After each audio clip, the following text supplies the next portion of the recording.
Olá, bom dia, tudo bem, meu povo? Como é que vocês estão? Tá tudo jóia? Hoje estamos aqui, eu e Pastor Lélio, para trazer mais uma palavra do Senhor às nossas vidas, aos nossos corações, amém? Bom dia, gente. A graça e a paz de Jesus a todos. Sejam todos bem-vindos. Vamos orar para iniciar a nossa live dessa manhã, nosso culto. Sejam todos bem-vindos. Vamos orar. A irmã Heloísa vai orar para dar início ao nosso culto nessa manhã. Amém.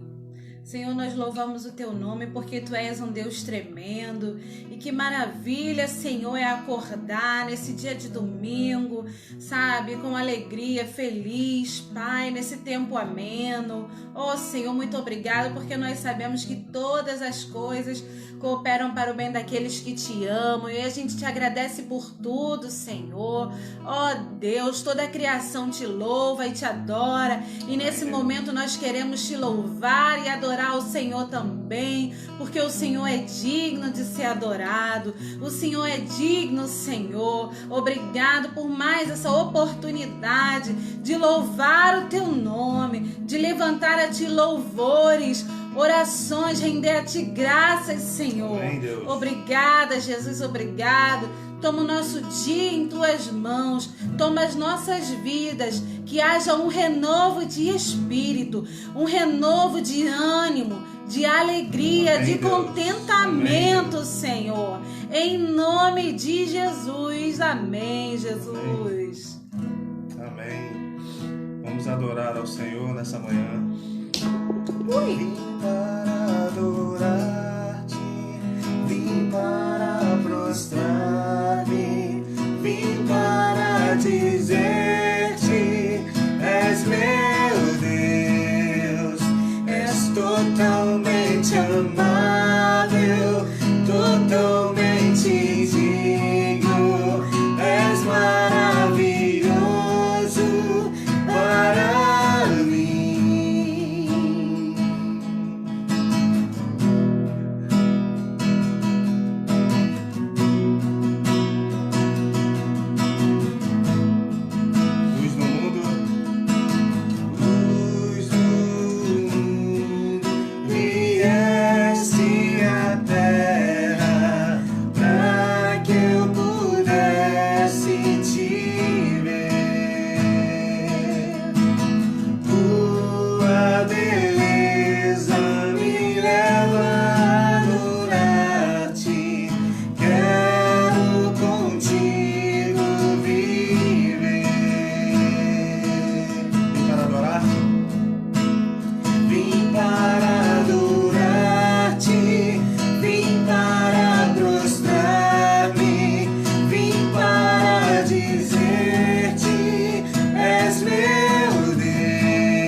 confesso os meus pecados lá na cruz.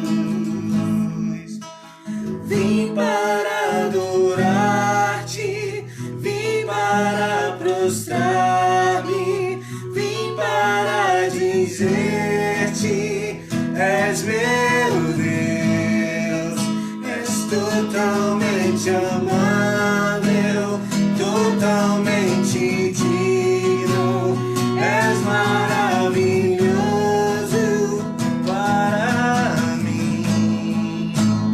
Vim para adorar-te, vim para prostrar-me, vim para dizer-te: és meu Deus, és totalmente amável, totalmente digno, és maravilhoso para mim.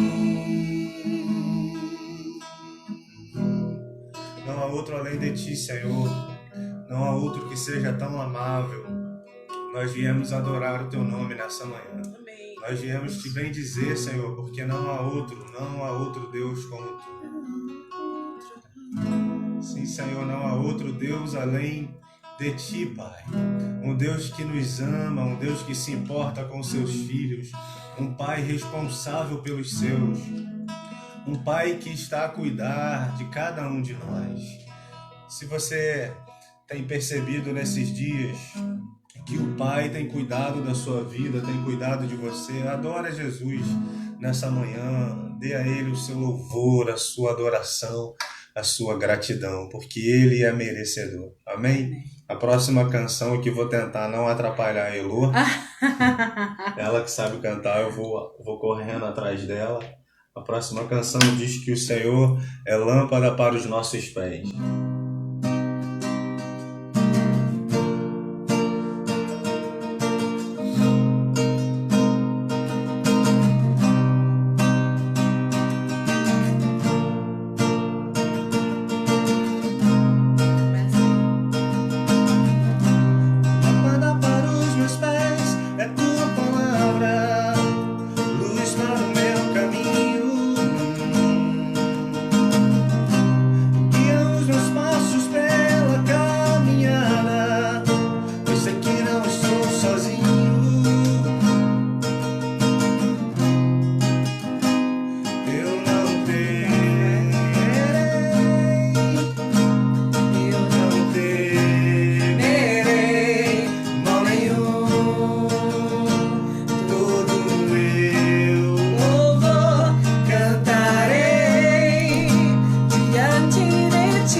Buscar-me-eis e achareis, quando me buscares de todo o teu coração. Buscar-me-eis e achareis, quando me buscares. Oh, aleluia, Senhor. Eu te buscarei, Senhor. Eu te buscarei, Senhor, com todo o meu coração, com toda a minha paixão. Sim, eu te buscarei, eu te buscarei, Senhor, eu te buscarei, Senhor, de todo o meu coração, com toda a minha paixão. Sim, eu te buscarei.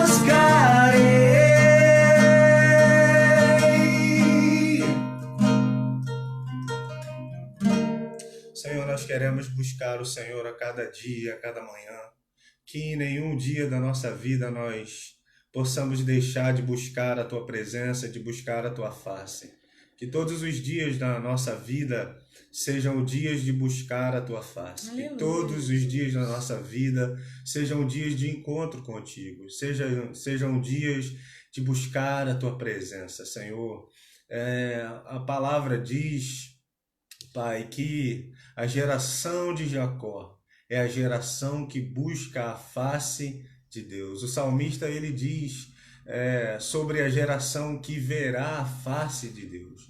E a geração que verá a face de Deus é a geração de Jacó, a geração de Israel, a geração que busca a Deus, que tem mãos limpas, que tem coração puro, gente que se aproxima em santidade. Senhor, nós queremos ser essa geração, a geração que busca não somente as Tuas mãos, a geração que busca não somente as bênçãos que vêm do Senhor, mas a geração que busca a Tua face, que busca o coração de Deus. Amém. Que assim seja, Pai. Nós oramos agradecidos em nome de Jesus.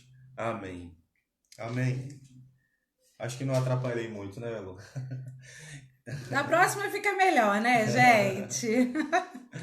Queria convidar você a abrir a palavra de Deus. Segunda carta de Paulo aos Coríntios, capítulo 1 e o versículo 11.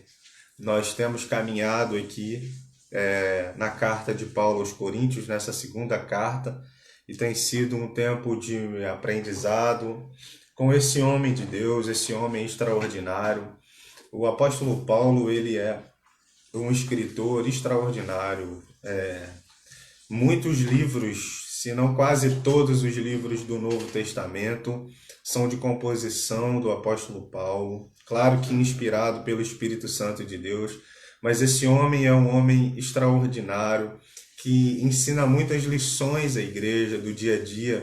Não tem como a gente compreender o que é o Evangelho sem passar pela carta de Paulo aos Romanos. Não dá para compreender o Evangelho sem estudar Romanos, sem estudar Efésios, sem estudar Colossenses.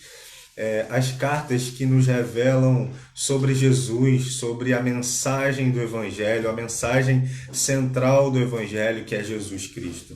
Imagina, quando você lê a carta de Paulo aos Romanos, a carta de Paulo aos Romanos, ela é um resumo de toda a criação, de tudo que acontece na criação, é um resumo de toda a Bíblia. Eu diria que a carta de Paulo aos Romanos é uma pequena Bíblia, porque ela resume tudo que a Bíblia nos ensina, você encontra na carta de Paulo aos Romanos. E as cartas que Paulo escreveu, melhor dizendo, elas são de alto padrão, de alto conhecimento doutrinário, teológico e profundos ao coração. Elas não são só mensagens para a mente, mas também são mensagens ao coração, porque nós cremos que o Evangelho ele fala à mente, quando a mente entende, a mente é iluminada, o coração é aquecido.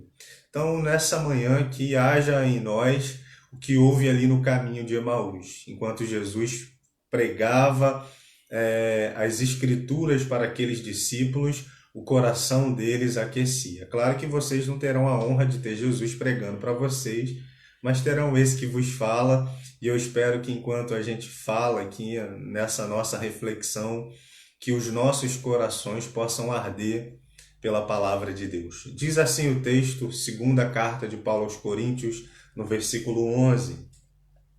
Enquanto vocês nos ajudam com orações a nosso favor, para que por muitos sejam dadas graças a Deus a nosso respeito, pelo benefício que nos foi concedido por meio da súplica de muitos.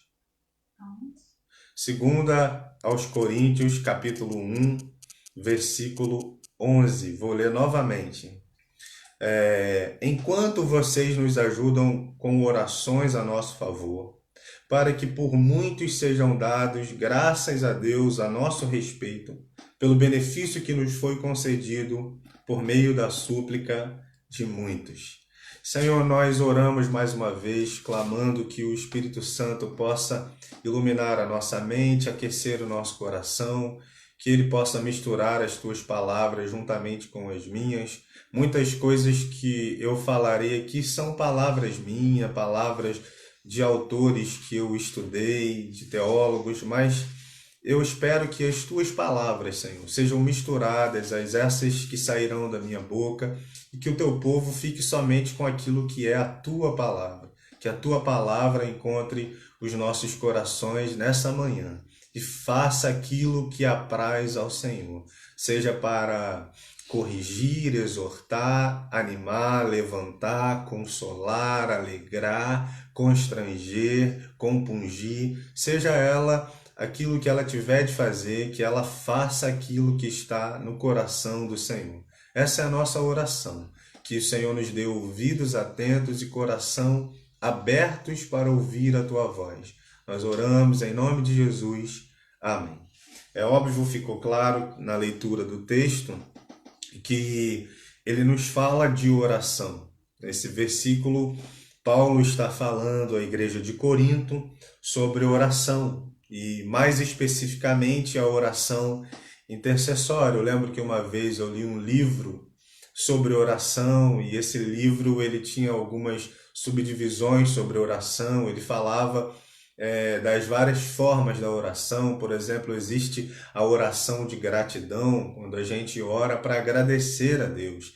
Existe a petição, quando a gente clama a Deus, quando a gente pede a Deus alguma bênção, um favor. Existe a súplica, em favor dos outros.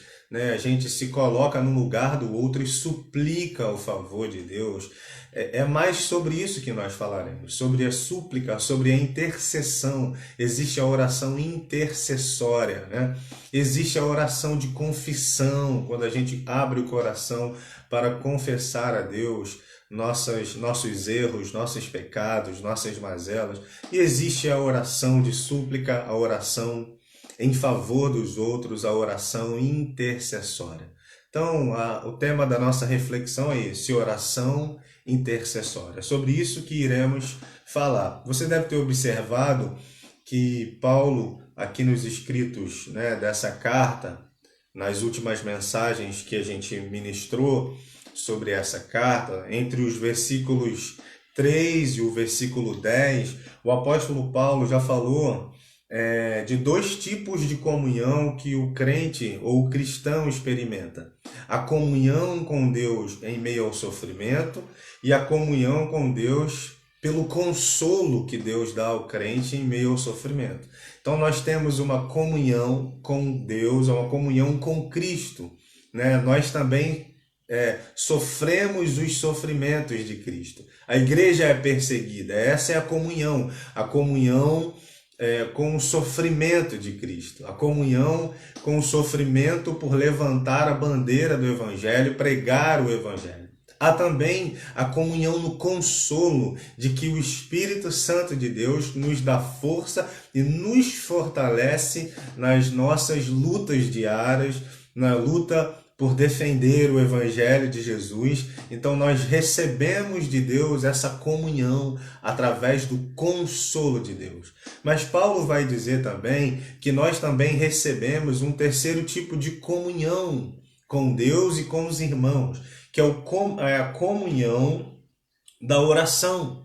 É o que diz no versículo 11, enquanto vocês nos ajudam com orações a nosso favor. Então ele experimenta essa comunhão. Nós estamos ligados. Quando nós oramos por alguém, nós estamos ligados a essa pessoa. Nós estamos em comunhão. Essa pessoa experimenta a comunhão da oração. A comunhão da oração intercessória. Orar é abrir os olhos para enxergar o que Deus está fazendo. Eu acredito muito nisso. Eu acredito que muito mais do que mover a mão de Deus, né? Algumas pessoas vão dizer que a oração move a mão de Deus. É verdade, em certo sentido é verdade, mas eu tomo muito cuidado com essa frase, porque ela pode soar de que se eu não oro, Deus não faz. Não, não é verdade. A oração, na verdade, é abrir os olhos para ver o que Deus já está fazendo. Porque Deus já está trabalhando. Deus já está se movendo. Então, quando eu oro, eu enxergo a ação de Deus. Quando eu oro, eu vejo Deus agir. Mas isso não significa que antes de eu orar, Deus já não estivesse agindo. Sim, ele já estava. Um exemplo disso, muito claro na Bíblia, nós encontramos lá no segundo livro dos Reis, no capítulo 6, do versículo 8 ao versículo 23. Israel estava em guerra. O rei da Síria se levantou contra Israel. E aí, o rei ele fica assim, estatelado com uma situação que estava acontecendo. Porque toda a ação de guerra que ele promovia contra Israel, todo o ataque que ele fazia contra Israel, Israel já sabia que aquilo ia acontecer e se prevenia contra aquele ataque do rei da Síria.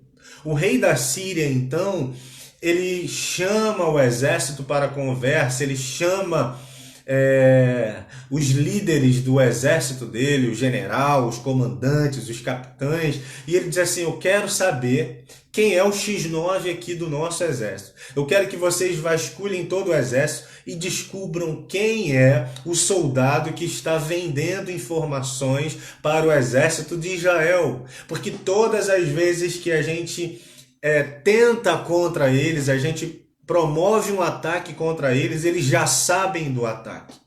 E aqueles líderes, um daqueles líderes disse para o rei: não, rei, o senhor está enganado, ninguém aqui traiu a coroa, ninguém traiu o senhor, não há nenhum X9 aqui. O que acontece é que lá em Israel tem um profeta chamado Eliseu, e Deus revela a ele todos os nossos ataques. Então, todas as vezes que a gente ataca, ele já disse para o rei de Israel, e o exército de Israel já nos surpreende. Na verdade, eles é que nos surpreendem. E aí o rei diz assim: então vai agora, tantos carros e cavalos e cavaleiros, manda uma porção do seu exército, um punhado de homens, muitos homens, para sitiar o monte onde o profeta Eliseu estava. E quando o moço, o servo do profeta, ele vê que Eliseu e ele estão cercados pelo exército da Síria, ele entra em desespero, ele entra em parafuso, ele fica com medo. E aí o profeta Eliseu vai dizer para ele assim: não, fica calmo, porque maiores são os que estão conosco do que esse exército. Há muito mais gente conosco do que esse exército aí. E aí o que a Bíblia relata ali no segundo livro dos Reis, no capítulo 6, é que esse profeta faz uma oração. Eliseu diz assim: Senhor, abre os olhos do menino. E Deus abre os olhos do menino. E o menino enxerga que mais numerosos era o exército de Deus que estava protegendo Eliseu e ele, porque em volta deles Entre eles e o exército inimigo haviam carruagens e carros e cavalos de fogo. O exército de Deus estava rodeando e protegendo Eliseu e o seu menino e o seu servo. Orar é abrir os olhos. Quando nós oramos, Deus abre os nossos olhos para que a gente veja que maior é o exército de Deus que está à nossa volta do que o ataque do inimigo contra a nossa vida. Portanto, eu compreendo que oração é isso. Orar era abrir os olhos e ver que Deus já se anteviu ao inimigo, que Deus se antecipou, que Deus entrou na frente, que Deus já sabe antes das nossas adversidades, Deus já se antecipa a elas, porque Deus prevê o futuro, Deus sabe tudo o que acontece, então Ele vai na nossa frente. E quando a gente ora, nós só temos os nossos olhos abertos para ver que Deus já está agindo. Deus já está agindo. O reverendo Hernandes Dias Lopes, ele diz uma frase interessante no seu livro, no comentário bíblico da segunda carta aos Coríntios. Ele diz assim: nenhuma força é tão poderosa na terra como a oração da igreja. Nenhuma força é tão poderosa na terra como a oração da igreja. A nossa oração tem uma força que a gente não sabe, é por isso que vale a pena orar. Tem uma história que eu ouvi um pregador contar uma vez, em uma cidade pequena, em que o número de da violência aumentou naquela cidade. Aquela cidade se viu amedrontada pelos assaltos, pelas mortes, pelos assassinatos, se viu assim em depravação total. O aumento da prostituição, o aumento das pessoas usando drogas, o aumento do tráfico, a violência cada vez maior. Aquela cidade então foi assolada por tanto pecado, por tanta violência, por tanta degradação. E o pastor da igreja, junto com a igreja naquela cidade, decidiu orar mais. Ele que fazia uma oração na quarta noite e o culto de domingo pela manhã e domingo à noite, ele passou a ir juntamente com a igreja todos os dias. De segunda a segunda, aquele pastor estava em oração na igreja. E a igreja, então, ali orando, clamando: Senhor, nós queremos a salvação desses traficantes, nós queremos a salvação desses homens violentos, nós queremos a salvação das prostitutas, nós queremos ver as crianças de rua sendo adotadas, nós queremos ver a situação espiritual dessa cidade sendo mudada. E a igreja estava em oração, de segunda a segunda a igreja estava em oração, e aconteceu uma efervescência espiritual, e de alguma forma a igreja enxergou Deus agindo. A violência basicamente zerou naquela cidade. Não se via mais prostituta nas esquinas da cidade. Não se via mais traficantes vendendo drogas. Não se viam mais usuários. Não se falava mais em assalto naquela cidade. E a igreja então parou. Ela relaxou. Ela descansou. E voltou para as suas atividades normais, de quarta à noite na reunião de oração, domingo pela manhã e domingo à noite. Um dia o pastor entrou na quitanda do seu Zé. Quando o pastor estava lá na quitanda do seu Zé, o seu Zé disse para o pastor daquela igreja: o que está acontecendo com vocês? Que nós não vemos mais vocês todos os dias aí na igreja orando? Porque eu não sei se o senhor sabe, pastor, a violência está voltando, as prostitutas estão voltando, os meninos estão na rua abandonados novamente, há novos jovens se afundando nas drogas, os traficantes estão voltando a essa cidade. Ah, pastor, o que está havendo? A cidade reconheceu que quando a igreja estava em oração, uma força espiritual acontecia no meio da cidade, se manifestava no meio da cidade. Quando a igreja ora, uma força extraordinária é liberada sobre a cidade. Por isso devemos orar. Por isso a igreja precisa estar em intercessão. O reverendo Hernandes Dias Lopes diz que os atos soberanos de Deus na história são resposta às orações da igreja. Os atos soberanos de Deus na história.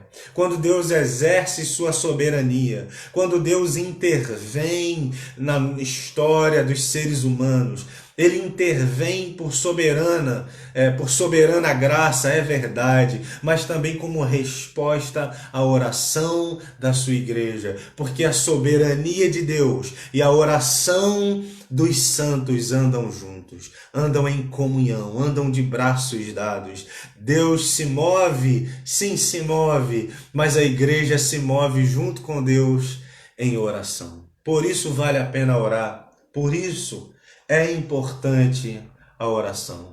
Um outro teólogo, John MacArthur, ele diz assim: orações intercessórias são cruciais para a expressão do poder de Deus e seu soberano propósito. Orações intercessórias são cruciais para a expressão do poder de Deus e seu soberano propósito. Quando a igreja ora, a igreja trabalha com o propósito de Deus. A igreja em oração é a igreja de braços dados com Deus, trabalhando para que o propósito de Deus se cumpra na vida dos seres humanos. É uma verdade.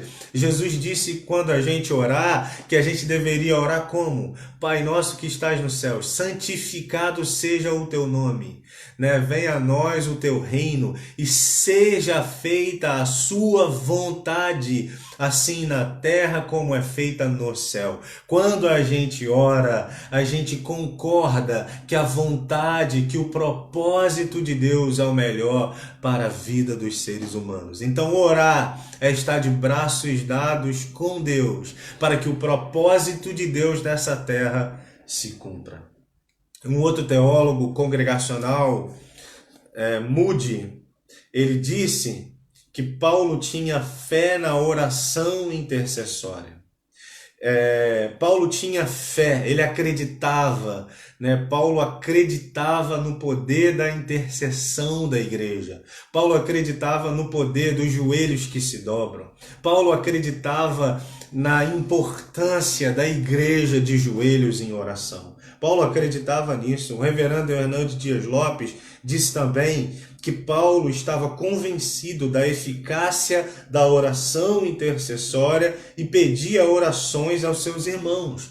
Então olha o que Moody falou. Moody falou que Paulo tinha fé na oração intercessória. Hernandes Dias Lopes falou que Paulo acreditava, estava convencido na eficácia da oração intercessória. Para o Hernandes Dias Lopes, a oração intercessória é eficaz. Para Moody, Paulo tinha fé no poder da oração intercessória. A base da crença desses dois teólogos está nos escritos de Paulo. Mas pastor, a oração intercessória é isso tudo mesmo? Quando a gente se dobra, tem esse poder mesmo? A igreja de joelhos, de fato, ela coopera com Deus na transformação do mundo, na transformação de vidas, na transformação de ambientes? A igreja em oração faz isso mesmo?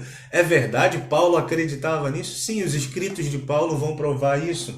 Se você ler Romanos capítulo 15, versículo 30 até o versículo 32, Paulo fala, ele pede a oração da igreja. Em Efésios capítulo 6, versículo 18 a 20, ele vai falar da importância da oração. Filipenses 1:19 e Colossenses 4:12. Vou falar devagar para você anotar aí. Pegue o papel, a caneta e anota para você ler depois o texto e compreender que Paulo acreditava sim na eficácia da oração intercessória. Ele tinha fé sim que a igreja de joelhos ela é poderosa.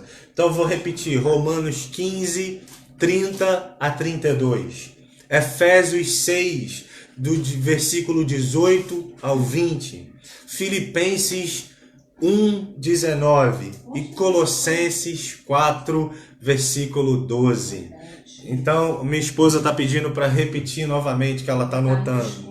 Ela vai anotar aqui nos comentários para você. Romanos 15, versículo 30 ao versículo 32.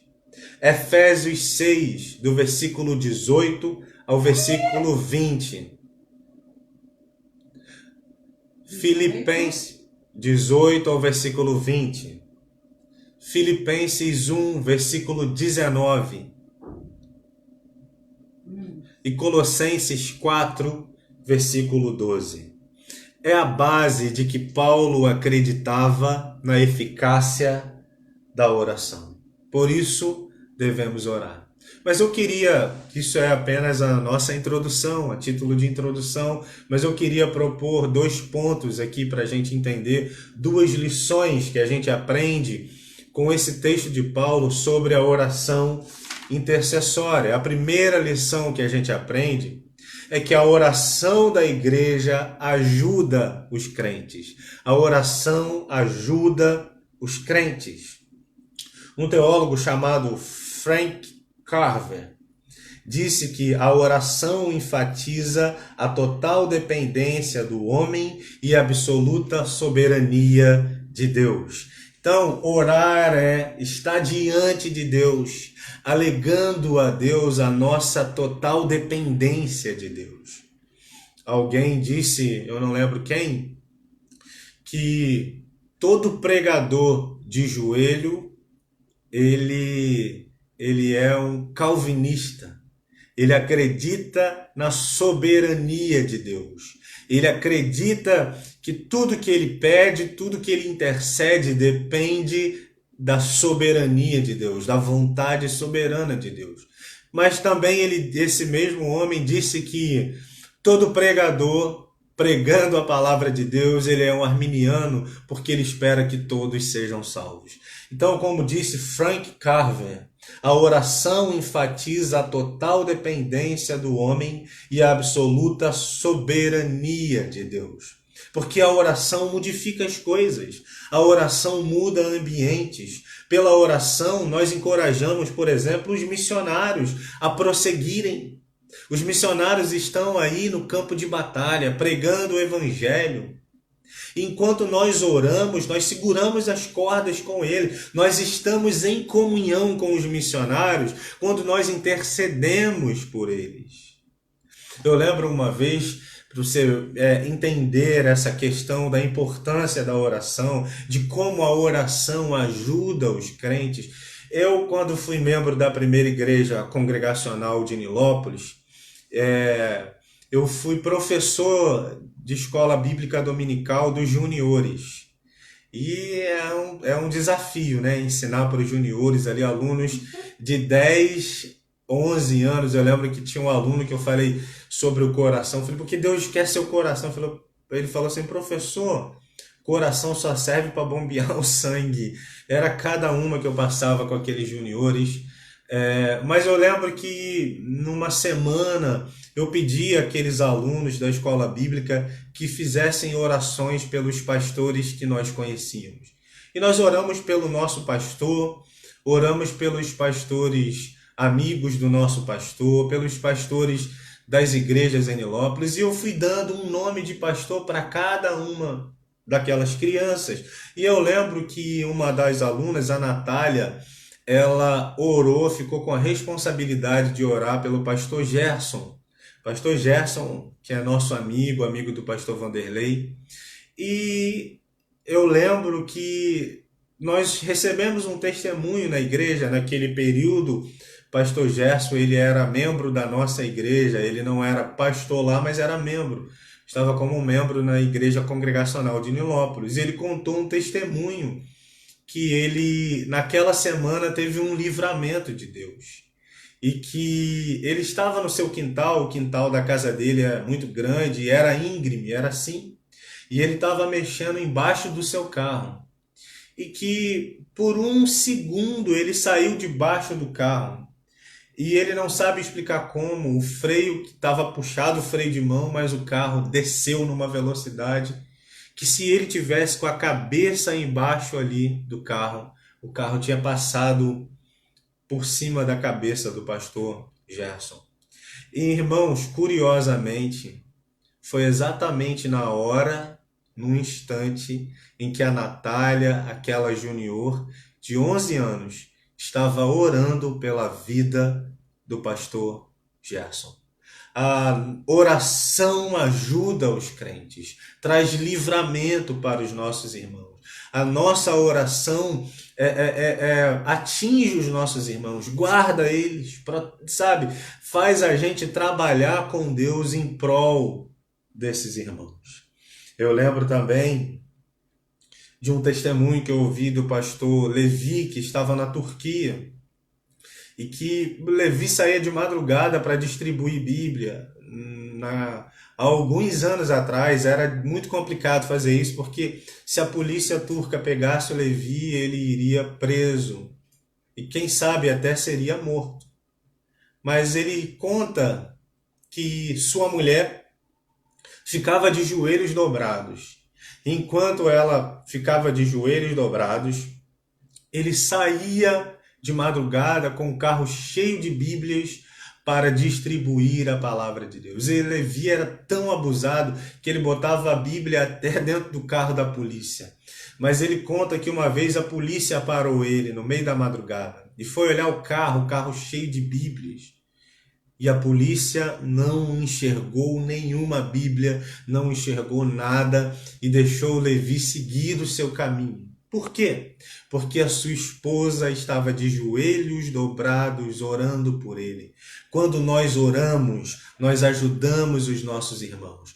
Quando nós intercedemos pelas pessoas, nós vemos Deus agir na vida delas e somos cooperadores com Deus, na ação de Deus em prol dos nossos irmãos. Você pode ver isso em Atos capítulo 4, do versículo 23 até o versículo 31, é aquela história de que Pedro e João, no começo do capítulo 4, Pedro e João, eles são presos.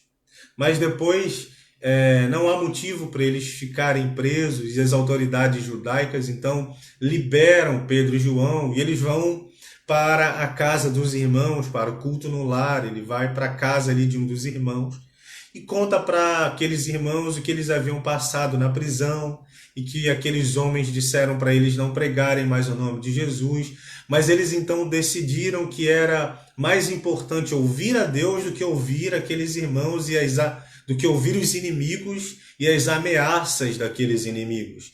E eles então oram. E é interessante que a oração que eles fazem ali em Atos capítulo 4, se você quiser abrir comigo, Atos capítulo 4, eu vou ler a parte em que eles oram, Atos capítulo 4.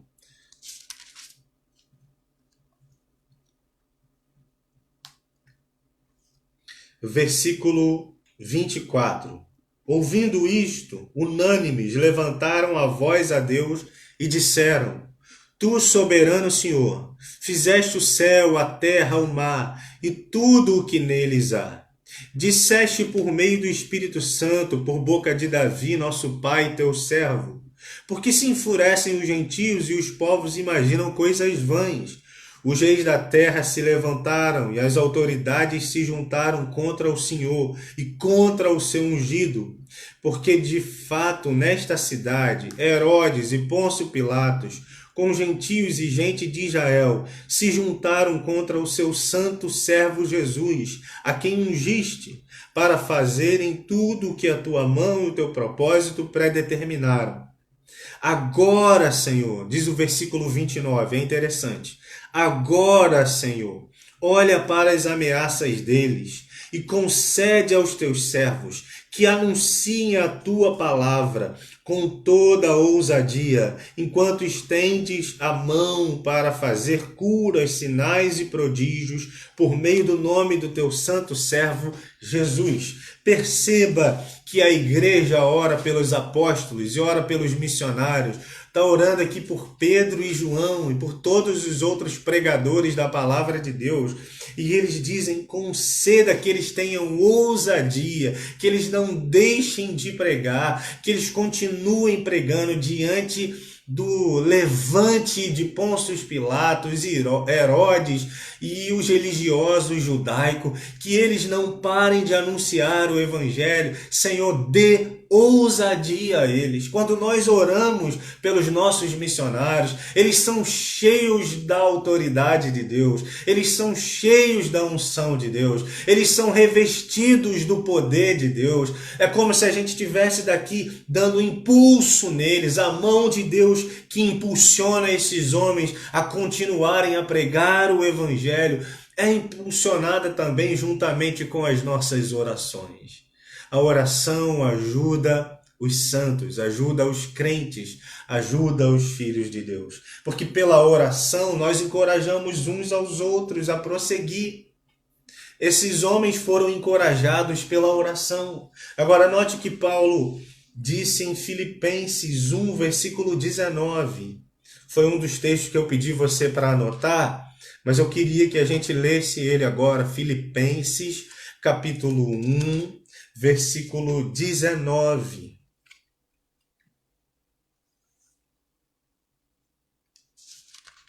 Filipenses 1, versículo 19. Diz assim: porque estou certo de que pela súplica de vocês e com a ajuda do Espírito de Jesus Cristo, isso resultará em minha libertação. Minha ardente expectativa e esperança é que em nada serei envergonhado, mas que com toda ousadia, como sempre, também agora, Cristo será engrandecido no meu corpo, quer pela vida, quer pela morte. Eu li também o versículo 20 para a gente ter uma compreensão do que eu falei. Eu disse que pela oração encorajamos os nossos irmãos a prosseguir nas lutas dos nossos irmãos. Quando intercedemos por alguém que está afligido, por alguém que passa uma luta, nós encorajamos essas pessoas. Não precisamos nem falar, só precisamos orar. Quando a gente ora, de alguma maneira, cooperamos com Deus para que esses irmãos sejam encorajados a permanecerem firmes. Paulo está dizendo isso. Paulo aqui está na prisão, provavelmente em Roma, prisioneiro. E ele teme até mesmo a morte. Mas ele diz o seguinte: eu estou certo de que pela súplica de vocês, a súplica é a oração em favor dele, a intercessão, a oração intercessória em favor dele, Paulo. Paulo diz para a igreja de Filipos: eu estou convicto, eu estou certo, eu estou convencido de que pela oração de vocês e pelo Espírito de Jesus Cristo, ou pelo Espírito Santo, é uma ação conjunta. A oração e a ação do Espírito de Deus resultará na minha libertação. Paulo estava certo de que através da oração da igreja as cadeias se abririam e ele se tornaria um homem livre. Orar encoraja o outro. Quando eu oro pelo outro, eu encorajo o outro. Quando eu oro por um missionário, eu encorajo esse missionário. Quando eu oro por alguém que está passando por uma luta, por uma perda, eu encorajo essa pessoa. Quando eu oro por alguém que está de luto, eu trabalho com o Espírito Santo para que essa pessoa seja consolada. Orar encoraja os outros, porque a oração da igreja ajuda o crente. E a intercessão também, diz Paulo, leva à maturidade. Então, por que orar ajuda a pessoa pela qual eu oro? Porque quando eu oro por essa pessoa, eu coopero com Deus para que essa pessoa se torne madura espiritualmente. E Paulo diz isso lá em Colossenses capítulo 4, no versículo 12. Colossenses capítulo 4, versículo 12.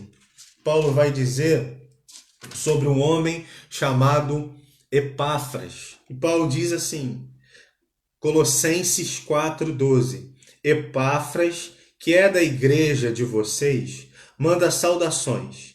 Ele é um servo de Cristo Jesus, que está sempre lutando por vocês em oração, para que vocês se conservem maduros e plenamente convictos em toda a vontade de Deus. Não é interessante o que Paulo fala sobre Epáfras? Epáfras, irmãos, foi o fundador da igreja, foi ele que plantou a igreja dos Colossenses. Ele é o fundador e ele é conhecido pelos estudiosos da Bíblia como um homem de oração. Olha a expressão que Paulo usa para falar dele. Ele é um servo de Jesus Cristo que está sempre lutando em oração. É uma luta em oração em favor de vocês, para que vocês se conservem maduros e plenamente convictos em toda a vontade de Deus. O que, em outras palavras, ou simplificando o que o apóstolo Paulo está dizendo, é que aquele homem intercedia pela igreja, Epáfras orava pela igreja, para que a sua igreja ali em Colossos, essa igreja fosse madura espiritualmente, que houvesse crescimento espiritual daquela igreja, para que aquela igreja crescesse no conhecimento de Jesus e da vontade de Deus. Olha que ele usa essa expressão para que se conservem maduros e plenamente convictos convictos e plenamente convictos em toda a vontade de Deus. Esse é o símbolo, essa é a demonstração de maturidade. A igreja madura, o crente maduro, é aquele que entendeu que o que importa mesmo é a vontade de Deus. É gente que amadureceu, é gente que ora para que a vontade de Deus se cumpra. Não é gente que ora para tentar fazer Deus mudar de ideia, mas é gente que ora se sujeitando e se submetendo à vontade de Deus. Jesus é o nosso maior exemplo. É o exemplo da perfeita varonilidade, como diz Paulo em seus escritos, que é para onde nós caminhamos, para nos parecer com Jesus. E parecer com Jesus é isso. É gente que se rende à vontade de Deus. Lembra da oração de Jesus no Getsêmani? Ele disse, se possível, afasta de mim este cálice. Todavia seja feita a sua vontade. Então Jesus se rende à vontade de Deus. O que é uma pessoa madura espiritualmente? É gente que cresceu no conhecimento de Deus. É gente que cresceu no conhecimento da palavra de Deus. E é gente que conhece a vontade, ou que procura conhecer plenamente a vontade de Deus. Então, quando nós oramos pelos outros, nós encorajamos essas pessoas nas suas lutas diárias e nós cooperamos com Deus para que essas pessoas se tornem maduras espiritualmente. Segundo lugar, nós já falamos aqui sobre o primeiro ponto, a oração da igreja ajuda os crentes. E falamos de que forma ajuda. Ajuda eles nas lutas diárias que eles enfrentam e ajuda no crescimento espiritual desses crentes. E em segundo lugar, para a gente terminar, as orações da igreja glorificam a Deus. Então, o versículo 11, que é o nosso texto base de Coríntios, diz assim, segundo aos Coríntios, capítulo 1, versículo 11, enquanto vocês nos ajudam com orações a nosso favor, para que por muitos sejam dados graças a Deus a nosso respeito. Grifa aí na sua Bíblia se você puder, se você gosta de grifar. Eu grifei aqui na minha.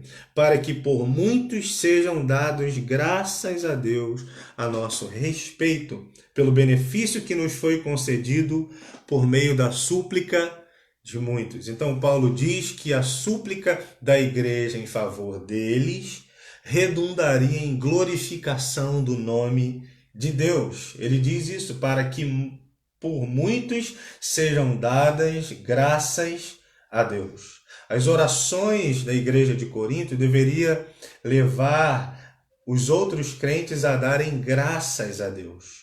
Quando a igreja ora, o nome de Deus é exaltado.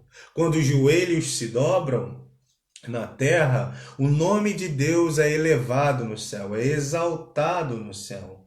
Nada exalta tanto o nome de Deus quanto um crente de joelhos em oração.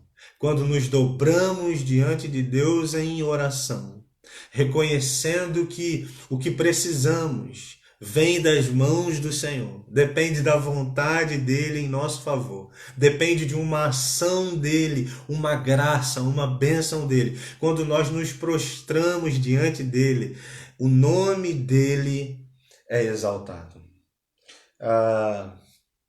O teólogo John MacArthur, ele disse que a função da oração não é mudar os planos de Deus, mas glorificar a Deus e agradecer a Deus. Então a oração não muda a vontade de Deus, mas a oração, ela glorifica a Deus e exalta o nome de Deus. Eu termino contando uma história que eu ouvi de um pastor batista da Igreja Batista Pentecostal Vale das Bênçãos, uma igreja que fica na cidade de Formigas, no interior de Minas Gerais.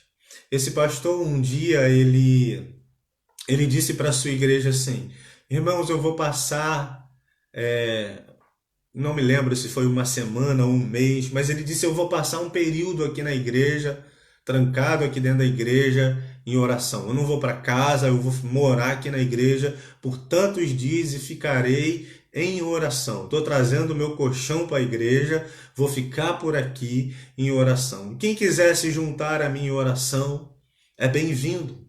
E aquele pastor conta que todos os dias os membros da igreja passavam lá. As pessoas iam antes do trabalho, aqueles que não podiam ir antes do trabalho iam depois do trabalho. Gente virava a noite em oração. Os estudantes, que eram só estudantes, tinham mais tempo, eles iam para a igreja e viravam a noite estudando e buscando a Deus.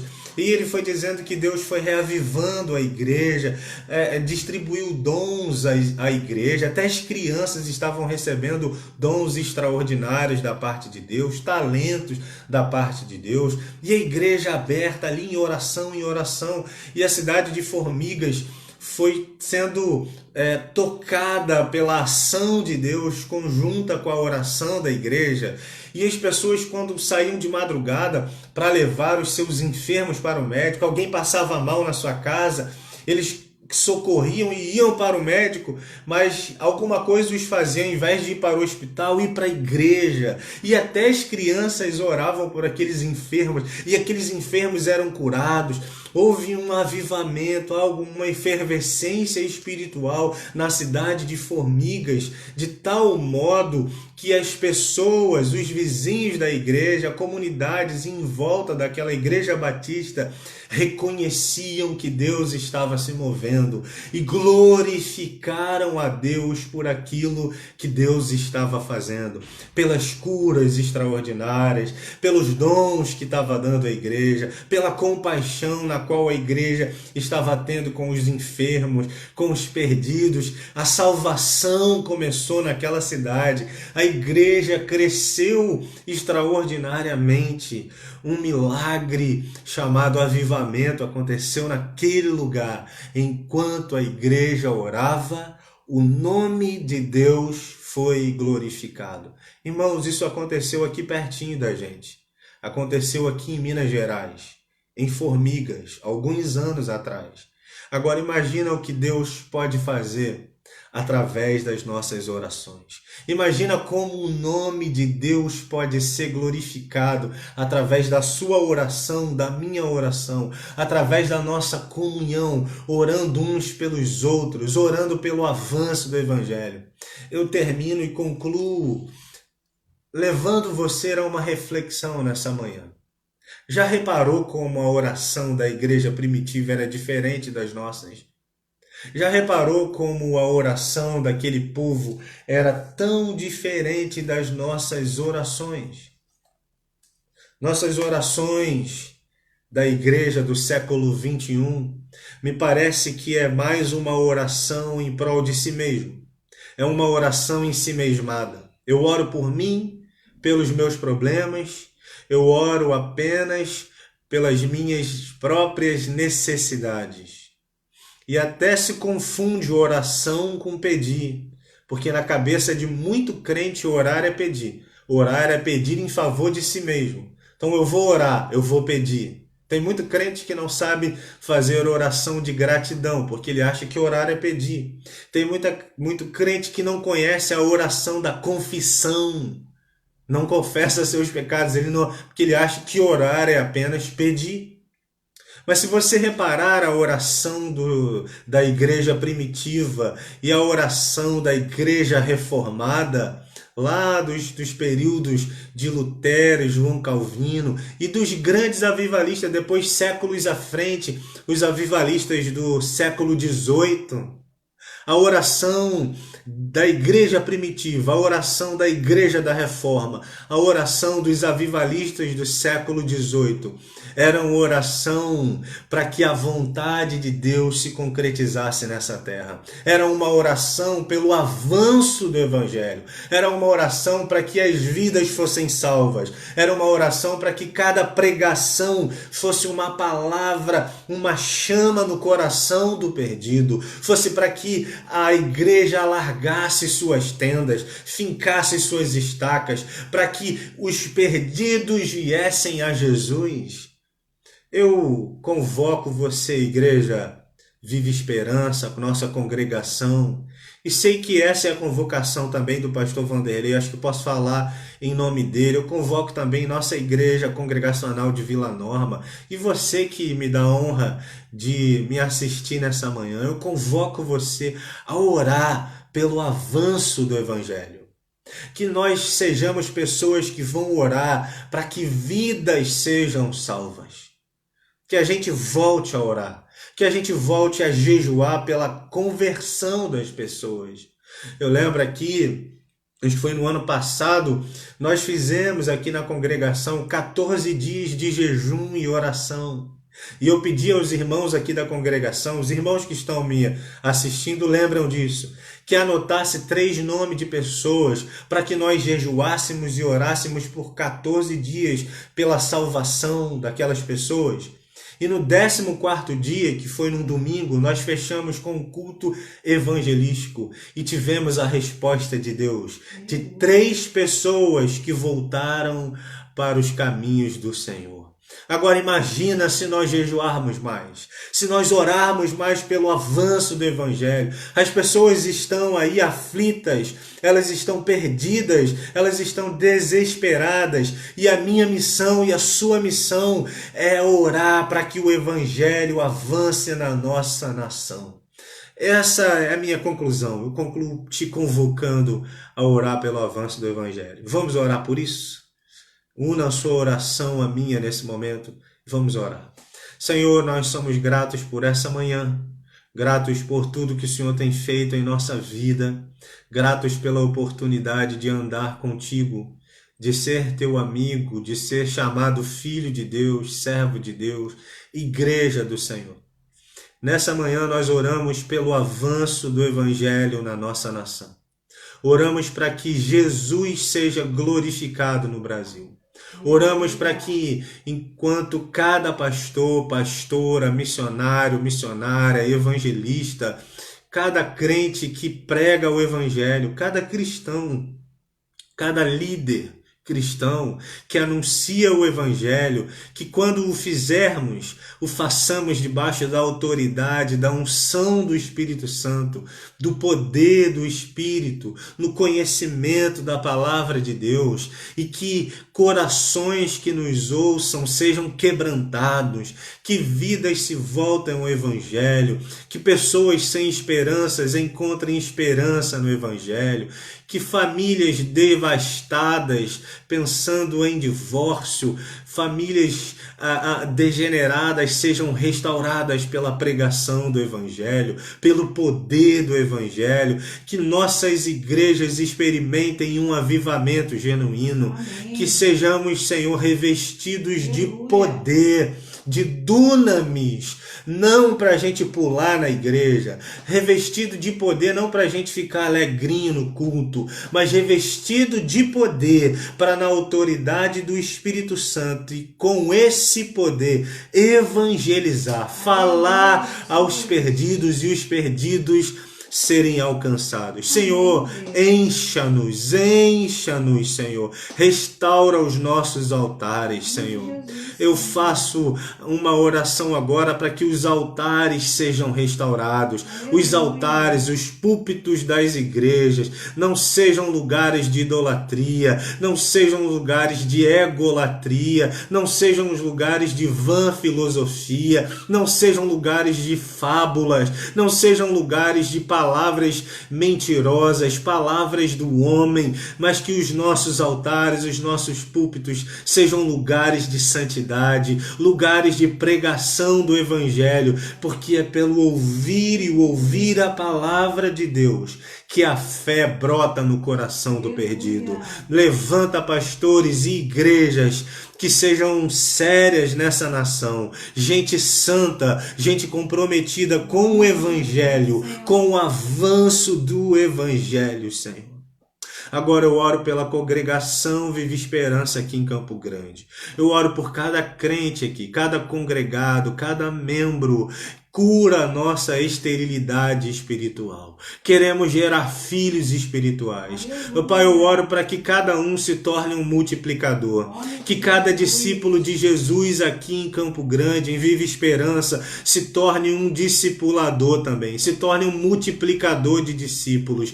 Que haja sobre eles agora poder, dunamis, o poder do Espírito. Assim como o presbítero Paulo pregou na sexta-feira, que venha sobre eles a autoridade do Espírito Santo, o poder, que sejam revestidos de poder. Você da Igreja Viva Esperança, seja revestido de poder, que a sua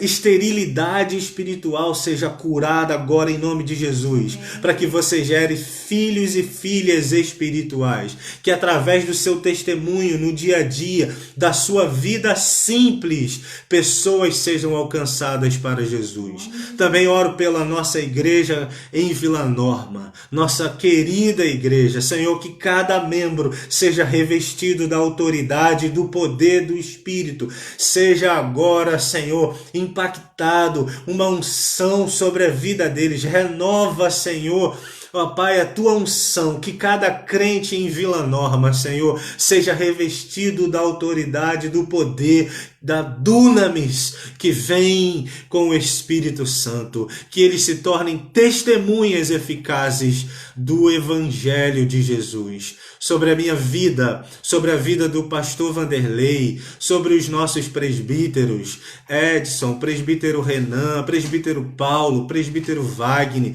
sobre os diáconos, diaconisa, sobre os líderes de departamento, que sejamos testemunhas poderosas do Evangelho de Jesus, que nossas vidas sejam usadas para tocar vidas, para que corações sejam quebrantados. Também quero orar pela igreja, Senhor, congregacional de Éden, pastor Rodrigo Gama, que estava aqui comigo agora, que cada membro da igreja dele seja revestida de poder do alto, de dunamis, que a IEC de Éden se torne um farol naquele lugar. Senhor, também oro pelo MINSE, Senhor, pela igreja, Ministério Semeando, Senhor, pastor Maicon Barreto, que está aqui assistindo também, sobre cada membro da igreja dele, poder, dunamis, para que eles sejam testemunhas eficazes do teu Evangelho. Minha oração, Senhor, que cada live nossa, Senhor, de terça a domingo, seja um testemunho poderoso do Evangelho. Que aqueles que ainda não se decidiram pelo Senhor tenham seus corações abertos para o Evangelho. Nós oramos em nome de Jesus. Amém. Deus abençoe, gente. você que esteve conosco, que o teu coração seja cheio do Evangelho, que você tenha fome de compartilhar o Evangelho. Eu lanço um desafio para você. A gente posta tanta coisa engraçada no Facebook, a gente postou fotos agora do Dia dos Namorados, a gente postou tanta coisa.